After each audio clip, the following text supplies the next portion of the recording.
सवाल बीरपुर विधानसभा के विकास का।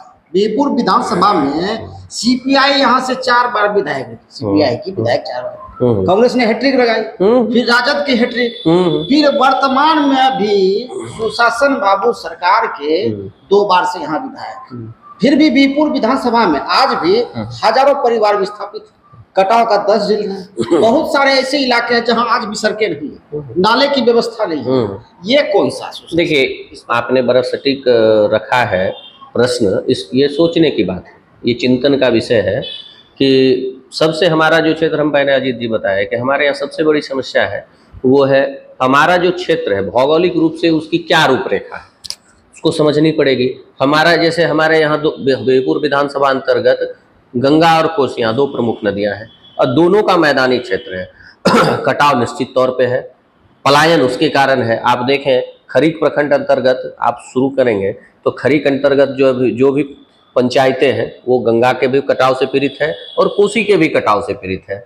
लोकमानपुर से शुरू करें, आप आइएगा लोकमानपुर, मैरचा, ये सब लगभग अमूमन कट गया। और जो भी विस्थापित हैं वो कहीं बांध पर शरणागत हैं, चाहे वो ढोरिया के आसपास देख लें, चोरहर बांध पर देख लें, कहीं भी वो शरणागत हैं। आज तक उनके लिए कोई सटीक और समुचित व्यवस्था सरकार के द्वारा, कई एक बार मंत्री आए, घोषणा किए, लेकिन वो कागजी बिंदु तक ही रह गया, धरातल पर उसकी कोई वस्तु स्थिति नहीं। आज भी उसका देख लीजिए, कटाव का दंश, पलायन झेल रहे हैं। खरीक आज भी वही स्थिति, खरीक स्टेशन के पास बहुत सारे विस्थापित हैं जो वहां पर है। बीरपुर स्टेशन के पास आप देख लीजिए, आज भी बहुत सारे विस्थापित हैं जिनका कहारपुर में कटाव हो गया। गोविंदपुर मुशहरी का कटाव होने के चलते जो है आज तक उन शरणार्थी, जितने भी शरणार्थी हैं, उनको कहीं कहावत है, अभी इधर रिसेंटली प्रधानमंत्री जी बोल रहे थे 24 में हम आएंगे तो हर एक को छत कम से कम पक्का मकान मिल जाएगा। छत तो 22 तक ही देने वाले जो उनका था, तो आज तक वो उस मानक पर सरकारें नहीं आई है। जबकि प्रधानमंत्री आवास योजना, मुख्यमंत्री आवास योजना, ये 2 तरह की योजनाएं चल रही है। लेकिन अगर देखेंगे पंचायत लेवल पर इसका कार्यान्वयन क्या हुआ, तो ये सबसे बड़ा बात है कि आप एक पंचायत में कितने आदमी को पक्का मकान दिए, और दिए तो कितना भ्रष्टाचार मुक्त दिए।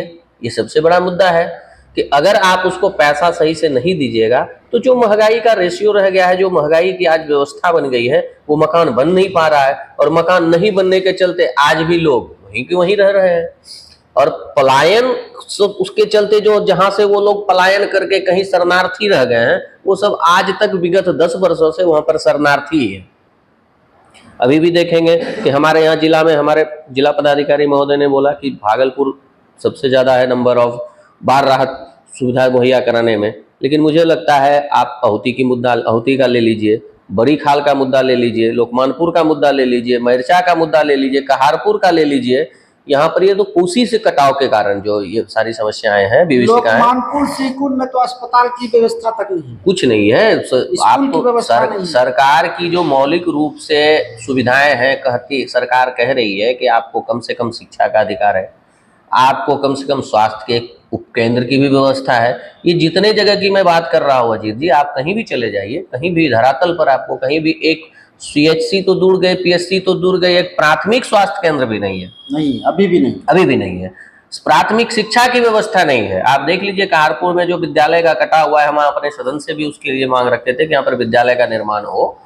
और मुझे लगता है कि अभी तक जो है वो सरकार की ढुलमिल नीतियों के चलते अभी तक ठोस पहल और ठोस कदम नहीं उठाया गया है। तो हमारे जो प्रतिनिधि हैं उनका काम होता है जनमानस की बातें अपने सदन तक और उच्च स्वर में रखने। जैसे आप जनप्रतिनिधि विधायक जी, तो आप सबके विधायक जी हैं, निश्चित तौर पे आपकी विधानसभा की सारी जनता आपकी है, निश्चित तौर पे। लेकिन फिर भी यहाँ जातिवाद क्यों हो रहा? फल्ला मुस्लिम जाति के लोग हैं, उस क्षेत्र में काम नहीं कीजिए, वो हमको वोट नहीं देता है, वो फल्ला जाति का वो हमको वोट नहीं देता उधर, जबकि आप सबके विधायक, ऐसा स्वभाव क्यों हो? ये देखिए, एक्चुअली इसको समझने की बात है। आपने दुखती नग पर हाथ रख दिया है।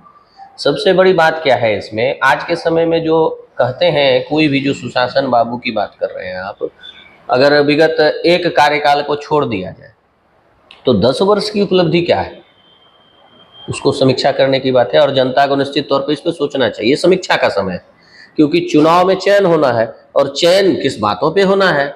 आखिर अगर विकास की बातें कर रही हैं तो आपको अभी के समय में अगर विकास, अगर मानक रहता, स्टैंडर्ड रहता, तो ये चर्चाएं सिर्फ दिग्भ्रमण के लिए है कि आपको मुद्दा से हटाना है। क्योंकि अभी अगर आप विकास पर कोई बातें करेंगे, कहीं जल जमाव की परेशानियां हैं, कहीं जल निकासी की समस्याएं हैं, कहीं पर जो है सुखाड़ की समस्याएं हैं, कहीं जल को सही दिशा देने की बातें हैं, तो उस पर चर्चा नहीं हो। इसको सिर्फ दिग्भ्रमित कर दिया जाए कि बटोगे तो कटोगे, ठीक है। तो बटोगे कटोगे वाली स्थिति अभी हमारे बिहपुर विधानसभा में नहीं हुई है।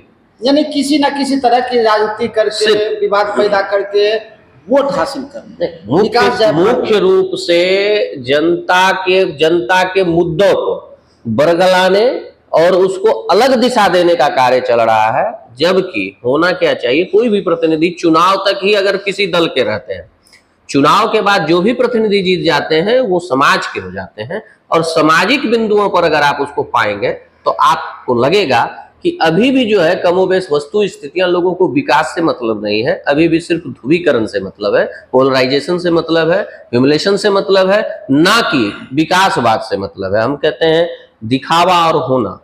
डेमोक्रेसी में दो शब्द है, डेमो और क्रिटोस, दो शब्द से बना है डेमोक्रेसी। डेमोक्रेसी में आप देखेंगे कि जो होता है वो होता नहीं है, जो होता है वो दिखता नहीं। तो यही बातें हैं। तो गोपनीय रूप से अगर देखिएगा तो एक सुनियोजित कुचक्र रचा जा रहा है कि आप अगर इसमें नहीं फंसे तो इसमें फंस जाइए, कहीं ना कहीं आपके लिए दलदल बनाया जा रहा है, और उस दलदल से आपको अपने धैर्य और अपने सूझबूझ का परिचय देना होगा कि आप इसमें से बेहतर कैसे निकल सकते हैं।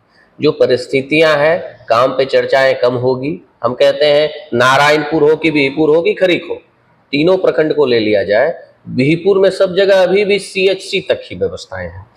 जबकि पॉपुलेशन के हिसाब को देख लिया जाए तो आपको लगेगा अजीत जी कि मैक्सिमम जगह पर आज के समय में रेफरल हॉस्पिटल की व्यवस्था है। अगर कहीं से भी भागलपुर पुल जाम हो गया और कहीं से भी थोड़ी सी त्रुटियां हो जाती है सर्पदंश के चलते, हर एक हमेशा जो है कैजुअलिटी, दुर्घटना, पब्लिक जो पीड़ित होते हैं, क्योंकि जब तक में आप कहीं वो व्यवस्था नहीं है।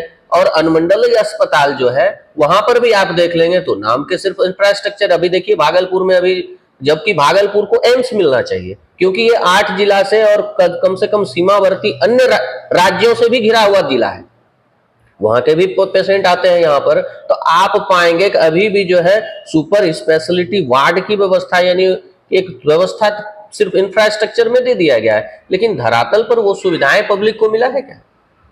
ये संदेहास्पद बातें हैं।